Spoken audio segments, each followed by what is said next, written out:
আজ আমার বাসর রাত। লাল শাড়ি গয়না পরে বউ সেজে বসে আছি বাথরুমে। হ্যাঁ, বাথরুমে। যেখানে ফুল সাজানো খাটে বসে থাকার কথা ছিল, আজ রাতটা বাথরুমে কাটাবো মন স্থির করেছি। কারণ আমার ওই রাক্ষস বরের সামনে আমি যাব না, কারণ উনি আমায় দেখলেই অত্যাচার শুরু করে দেবে। তার থেকে ভালো এই বাথরুম। বাথরুমে অনেকক্ষণ বসে আছি, এখনও কোনো সারা শব্দ পাইনি। হয়তো স্যার এখনও রুমে আসেননি। তাই টাইম কাটানোর জন্য ফোনটা নিয়ে একটু গেম খেলতে লাগলাম, আর আনমনে গান করছি অপরাধী গানের নকল করে। বাথরুম রে তুই যদি না থাকতি রে, আমার কি হতো রে, ওই রাক্ষস বটা আমার ওপর অত্যাচার করতো রে। ও বাথরুম, তুই আমার অনেক উপকার করলি রে, তোর এই ঋণ আমি কেমন করে শোধ করবো রে।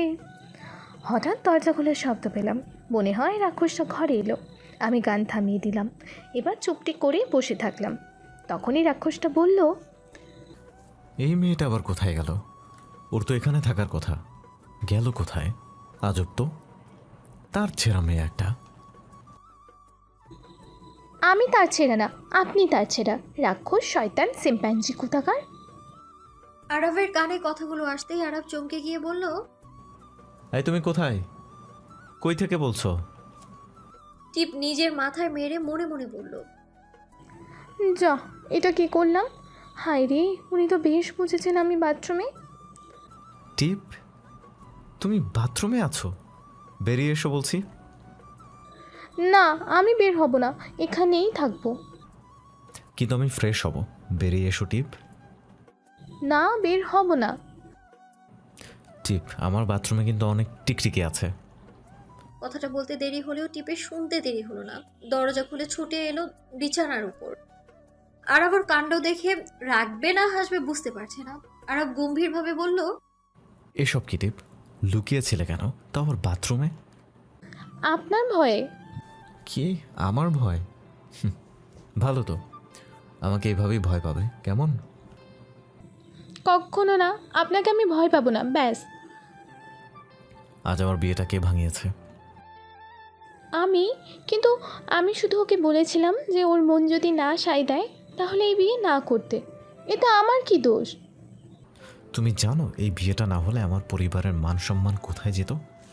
এজন্যই তোমাকে জোর করে বিয়ে করা, বুঝছো? কারণ ক্ষতি যখন করেছো, ক্ষতিপূরণ তো তোমাকে করতেই হতো, তাই না? আমার ঘুম আসছে, ঘুমাবো। না, ঘুমাবে না, তুমি সারা রাত জেগে থাকবে।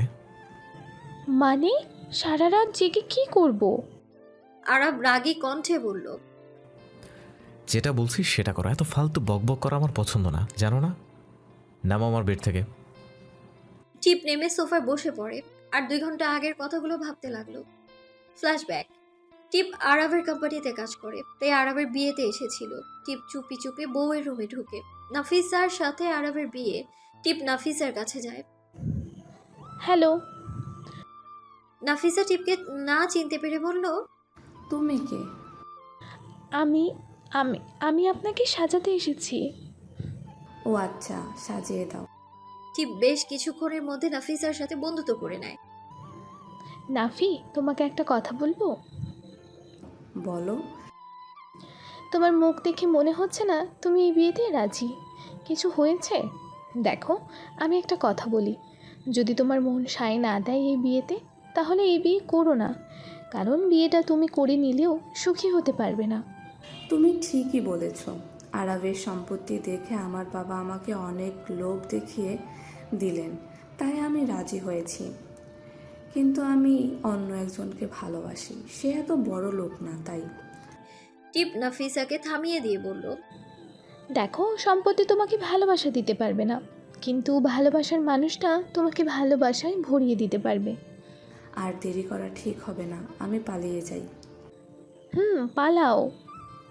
নাফিসা পালিয়ে যায় আর টিপ পায়ের উপর পা তুলে হাসতে থাকে আর মনে মনে বলে, আমাকে অপমান করা না, এবার দেখুন কেমন লাগে। আরব বিয়ের আগে নাফিসার সাথে কিছু কথা বলার জন্য আসছিল। এসে দেখে টিপ সেখানে বসে আছে। আরব হুঙ্কার দিয়ে বলল, টিপ, তুমি এখানে কেন? নাফিসা কই? নেই, পালিয়ে গেল, কারণ এই রামগরুরের ছানার সাথে ও বিয়ে করবে না, তাই পালিয়ে গেল। ও তো আপনাকে ভালোবেসে বিয়ে করতে চায়নি, চেয়েছিল আপনার সম্পত্তি দেখে বিয়ে করতে, তাই আমি ওর ভুলটা শুধরে দিলাম। ওকে বললাম, আরাবের চোখ পুরো লাল বর্ণ ধারণ করেছে, চোখ দিয়ে মনে হচ্ছে লাভা বেরিয়ে আসছে। আরাব দাঁতে দাঁত চেপে চেঁচিয়ে বলল, তোমার সাহস কি করে হয়? এবার আমার ফ্যামিলির কি হবে তুমি জানো? এই বিয়েটা না হলে আমার ফ্যামিলির মান সম্মান সব নষ্ট হয়ে যাবে। Okay fine. কিছুটা শান্ত হয়ে আবারও বলল, আমার বিয়ে যখন তুমি ভাঙিয়েছ, তাহলে তুমিই আমাকে বিয়ে করবে। যাও, রেডি হয়ে নাও।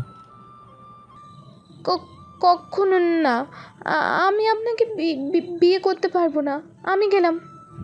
টিপ বেরিয়ে যেতে চাইলে আরাব টিপের হাত ধরে টেনে নিজের সামনে আনে। তুমি ভেবে বলছো? দেখো, তুমি আমাকে বিয়ে না করলে তোমার চাকরিটা থাকবে না, আর অন্য কোথাও তুমি চাকরি পাবে না। It's my promise. টিপের চোখে পানি চলে আসে, কারণ 1 মাসের মধ্যে তাকে সে যে করেই হোক 1 লাখ টাকা জোগাড় করতে হবে, না হলে সব শেষ। টিপ চোখ বন্ধ করে নেয়, কিছুক্ষণ চুপ করে থেকে বলল, আমি রাজি। বিয়ে শেষের যখন টিপ ঘোমটা তুলে আরবের বাড়িতে প্রবেশ করতে যাবে, তখন আরবের মা চিৎকার দিয়ে বলল, এই মেয়ে আরাব নাফিসা কই? এই রাস্তার মেয়ে এখানে কেন? মা প্লিজ চুপ করো তো, আমি পরে তোমাকে সব বুঝিয়ে বলছি। টিপ, যাও ভেতরে যাও। ইসমা, ওকে ভেতরে নিয়ে যাও। ইসমা আরবের বোন। ইসমা টিপকে নিয়ে ভেতরে চলে যায়। আরাফ তার পরিবারকে বুঝিয়ে বলেও তার মা কিছুতেই বুঝতে চাইছে না। হঠাৎ করে কিছু একটার আওয়াজ পেয়ে টিপের ভাবনা ভঙ্গ হলো। তাকিয়ে দেখে আরাফ উঠেছে। টিপ সোফা থেকে উঠে বলল, স্যার, কিছু লাগবে? না, লাগবে না, তুমি যাও। অন্ধকার ঘরে হালকা ড্রিম লাইট, তার উপর চাঁদের আলো এসে টিপের মুখে পড়ছে। টিপের গয়নাগুলো চাঁদের আলোতে ঝলমল করছে। খুব ঘুম আসছে টিপের, কিন্তু ভয়ে ঘুমোচ্ছে না সে। যদি আরব আবারও ওকে চিৎকার করে বকে, ওই জন্য। আরবের ঘুমটা ভেঙে গেল। তাকিয়ে দেখে টিপ ওর সামনে দাঁড়িয়েছে। আরব ঘুম ঘুম চোখ নিয়ে বলল, কিছু বলবে? খুব ঘুম আসছে, ঘুমাবো? আজ আমার অনেক গায়ে হাত পা ব্যথা করছে, একটু টিপে দাও না। বিয়েতে কত কাজ করতে হয়েছে, ওখানে দেখো তেল আছে, নিয়ে এসো, এসে তেল মালিশ করে দাও। টিপ তেলে বেগুনে জ্বলে ওঠে। দাঁতে দাঁত চেপে সহ্য করে নিল নিজের রাগকে।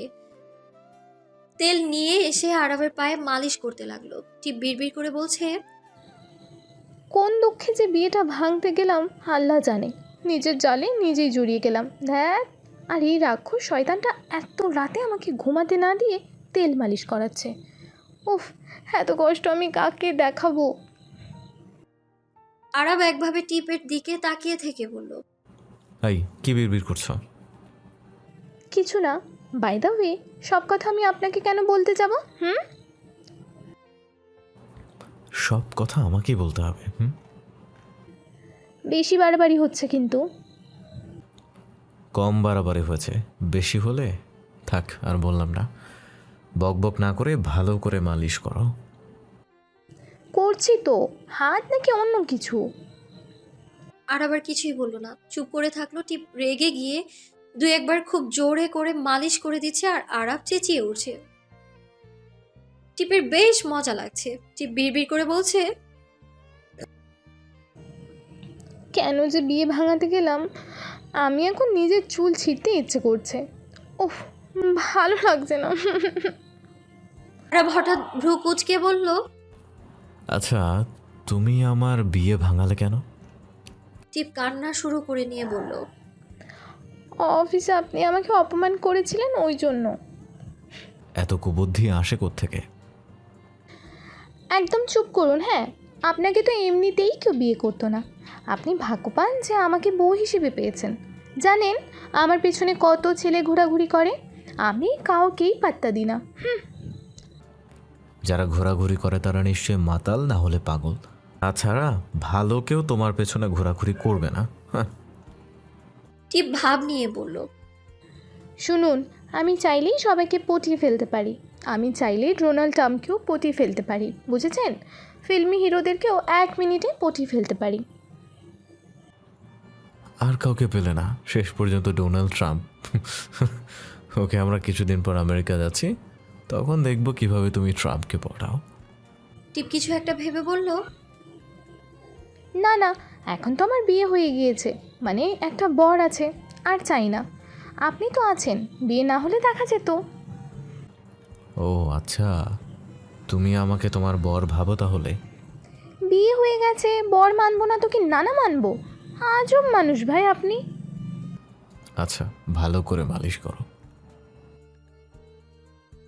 টিপ নিজেই নিজেকে বলছে, আজ তো গাধা তুই টিপ, সবসময় নিজের জালে নিজেই ফেসে যাস কেন বলতো? উফ, এই শয়তানের কাছে সাবধানে থাকতে হবে। সত্যি টিপ ভালোই নিজের জালে ফেসেছে। রাত 2টা বাজে, এখনো টিপ মালিশ করছে। যত রাত বাড়ছে চাঁদের আলো ততই ঝলমলে লাগছে। আরব একটু নড়ে চড়ে উঠলো। টিপ চুপি চুপি আরবের মুখের কাছে মুখ এনে দেখলো আরব গভীর ঘুমে। টিপ গিয়ে বারান্দায় দাঁড়ালো। চাঁদের আলোতে লাল ঝলমলে পাথর বসানো লেহেঙ্গাটা ঝলমল করছে। কি সুন্দর লাগছে টিপকে। মনে হচ্ছে রাতের আকাশে কোনো পরি ধরিত্রী বুকে নেমে এসেছে জ্যোৎস্না রাতে দৃশ্য উপভোগ করতে। বারান্দায় দাঁড়িয়ে টিপ ভাবছে, কি জানি আমার ভাইটা কি করছে, একবার ফোন করব ওকে। না থাক, সকালে করব, এখন ঘুমাচ্ছে হয়তো। কিন্তু আমি ঘুম না পাড়িয়ে দিলে তো ঘুমাই না। কী যে করছে আমার জানটা। অন্যদিকে দূর থেকে কেউ টিপকে দেখছে। টিপকে দেখে যেন সে পাগল হয়ে গেল।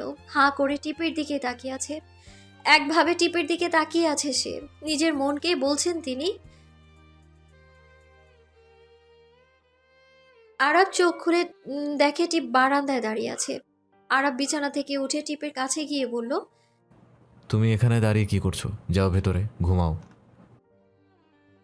টিপের চোখে পানি ছিল।